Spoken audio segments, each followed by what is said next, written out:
ሰላም ጤና ይስጥልን እንደምን ዋላችሁ የኬርቦክስ አፍሪካ ቤተሰቦች በመረጃ ሰዓታችን የዕለቱን የተለያዩ ጉዳዮች ይዘንላችሁ መጥተናል። የሞቱ ዶሮዎችን በልተው ለገበያ ሊያቀርቡ ሲሉ ተያዙ። ከሰሞኑ በብሔራዊ ባንክ በተካሄደው የግምጃ ቤት ሰነድ ጨረታ ላይ በተለይም ለአንድ ዓመት በሚቆዩት የረጅም ጊዜ ሰነዶች ላይ ከፍተኛ ፍላጎትና ያልተለመደ የገንዘብ መጠን መቅረብ ታውቋል። በምግብ ዘይት ምርት ላይ የዋጋ ጭማሪ የሚያስደርግ የአቅርቦት እጥረት አለመኖሩ ተገለጸ።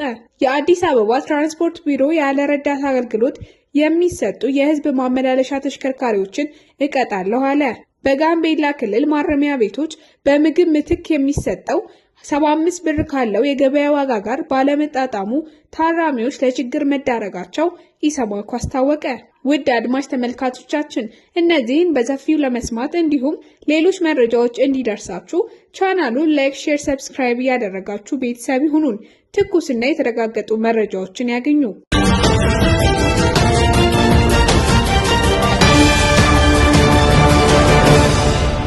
ወደ ቀዳሚ መረጃችን ስናልፍ የሞቱ ዶሮዎችን በልተው ለገበያ ሊያቀርቡ ሲሉ ተያዙ።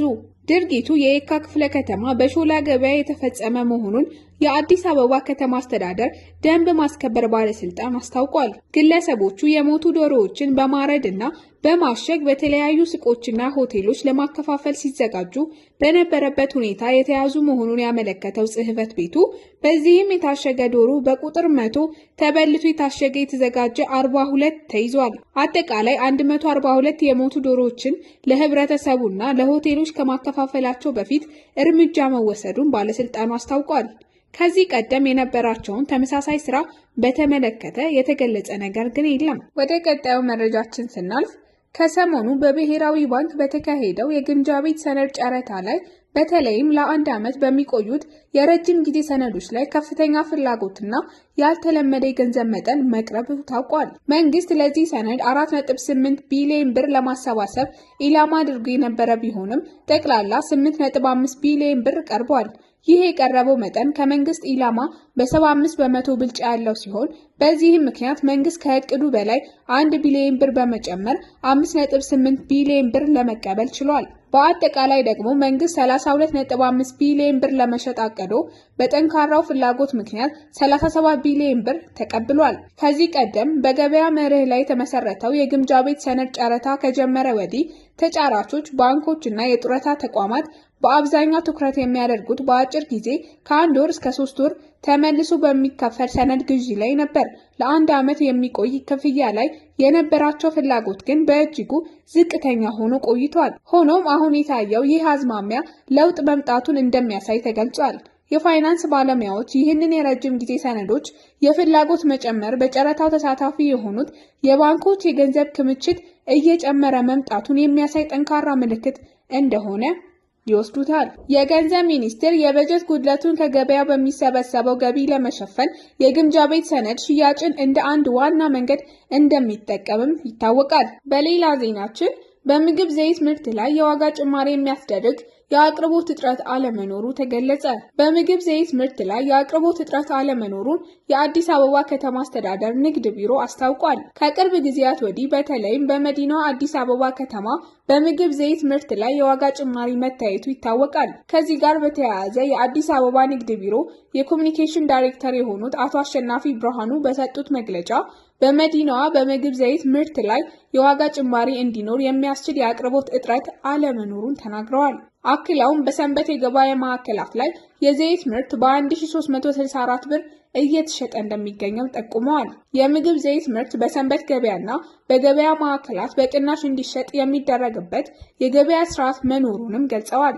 የኮሚኒኬሽን ዳይሬክተሩ አክለውም ከአቅርቦት በተጨማሪ በምርት ጥራት ላይ ትኩረት ተሰጥቶ የተሰራ መሆኑን በመግለጽ በምርት አቅርቦት ላይ እጥረት እንዳይፈጠርም የአዲስ አበባ ንግድ ቢሮ ከክልሎች ጋር በጋራ በመሆን እየተሰራ ነው ብለዋል። በቢሮ በተደረገው የገበያ ቁጥጥር አብዛኛው ነጋዴ ለሚሸጠው ምርት የዋጋ ዝርዝር እየለጠፈ አለመሆኑን ጠቁመዋል። ነጋዴዎች ምርት የዋጋ ዝርዝር የመለጠፍ ኃላፊነት ቢኖርባቸውም አብዛኞቹ ኃላፊነታቸውን እየተወጡ አለመሆኑን ተናግረዋል። ወደ ቀጣዩ መረጃችን ስናልፍ የአዲስ አበባ ትራንስፖርት ቢሮ ያለ ረዳት አገልግሎት የሚሰጡ የህዝብ ማመላለሻ ተሽከርካሪዎችን እቀጣለሁ አለ።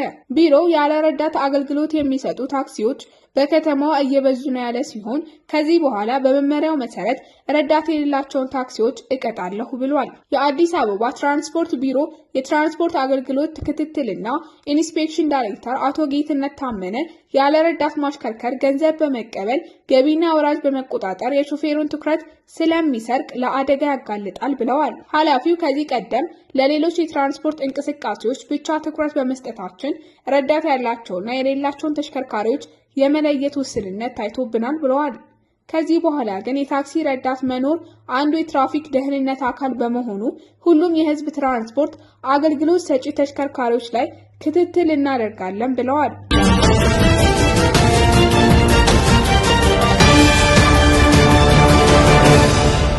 መጨረሻ ወደ ያዝነው መረጃችን ስናልፍ በጋምቤላ ክልል ማረሚያ ቤቶች በምግብ ምትክ የሚሰጠው 75 ብር ካለው የገበያ ዋጋ ጋር ባለመጣጣሙ ታራሚዎች ለችግር መዳረጋቸውን ኢሰማኮ አስታወቀ። የኢትዮጵያ ሰብአዊ መብቶች ኮሚሽን ኢሰማኮ በጋምቤላ ክልል ሁሉም ማረሚያ ቤቶች ምግብ የማያቀርቡ መሆኑንና በምትኩ የሚሰጠው 75 ብር ከገበያ ዋጋ ጋር ስለማይመጣጠን ታራሚዎችን ለችግር መዳረጉን አመልክቷል። ኢሰማኮ ይህን ያስታወቀው በክልሉ የሰብአዊ መብቶች ሁኔታ ላይ ከክልሉ ከፍተኛ የመንግስት የሥራ ኃላፊዎች ጋር ያካሄደውን ውይይት ተከትሎ በትናንትናው ዕለት ባወጣው መግለጫ ነው። ኢሰማኮ በግኝት የደረሰባቸው ሌሎች ጉዳዮችንም ዘርዝሯል። የማደሪያ ክፍሎች የተጨናነቁና ከፍተኛ የንጽህና ጉድለት ያለባቸው እንዲሁም ለመኝታ አገልግሎት የሚያስፈልጉ ቁሳቁሶች የሌሏቸው መሆኑ፣ የመጸዳጃ ቤቶች የንጽህና ጉድለት፣ የመጠጥና ንጽህና መጠበቂያ ውሃ አቅርቦት አለመሟላት፣ በቂ የሕክምና አገልግሎት አለመኖሩን ጠቅሷል። መግለጫው ሲቀጥል በአንዳንድ ፖሊስ ጣቢያዎችና ማረሚያ ቤቶች አልፎ አልፎ የሚፈጸም ድብደባና ኢሰብአዊ አያያዝ ለሰብአዊ መብቶች ጥሰቶች ተጋላጭ የሆኑ ተጠርጣሪዎችና ታራሚዎችን ሁኔታ ያገናዘበ አያያዝ አለማድረግ እንዲሁም የፍትህ ሂደት መጓተትና ህገወጥ እስራት በክልሉ ትኩረት የሚሹ ጉዳዮች መሆናቸውን ገልጿል። ኮሚሽኑ በበጎ ጎን ከጠቀሳቸው መካከል ደግሞ ታራሚዎችና ተጠርጣሪዎች በቤተሰብ አባላት እንዲሁም በህግና በሃይማኖት አማካሪዎች በመጎብኘት መብታቸው ላይ ምንም አይነት ክልከላ የማይደረግባቸው መሆኑ፣ በአንዳንድ ፖሊስ ጣቢያዎች አዳዲስ የማቆያ ክፍሎች፣ ቢሮዎችና መጸዳጃ ቤቶች መገንባታቸው፣ በማጀንዳ ብሔራዊ ዞን ማረሚያ ቤት የመጠጥ ውሃ አቅርቦት መጀመሩ፣ ያለ አግባብ ታስረው የነበሩ ከ50 በላይ ሰዎች መለቀቃቸውን ዘርዝሯል። ከዚህ በተጨማሪ ተጠርጣሪዎች ሲያዙ የተያዙበት ምክንያት የሚገለጽላቸውና የፍርድ ቤት ትዕዛዝ የሚከበር መሆኑ፣ ታራሚዎች በሚረዱት ቋንቋ አገልግሎት እንዲያገኙ አስተርጓሚዎች መመደባቸው እንዲሁም የታራሚዎች የቀን የነፍስ ወከፍ የቀለብ በጀት ከነበረበት 41 ብር ወደ 75 ብር መሻሻሉ አበረታች መሆኑ ተጠቅሷል። የጋምቤላ ብሔራዊ ክልላዊ መንግስት ርዕሰ መስተዳደር አለሚቱ ኡሞዶ ኢሰማኮ በዝርዝር ያነሳቸው የሰብአዊ መብቶች ጉዳቶችን በበጎ እንደሚመለከቷቸው መግለጻቸው በመግለጫው ተመላክቷል። ኢሰማኮ ሊስተካከሉ የሚገቡ የሰብአዊ መብቶች ጉዳዮችን በተሰጡ ምክረ ሀሳቦች መሰረት ክልሉ በእቅድ በማካተት ፈጣን መፍትሄ ለመስጠት እንደሚሰሩ መናገራቸውንም ተመላክቷል። የኢሰማኮ ዋና ኮሚሽነር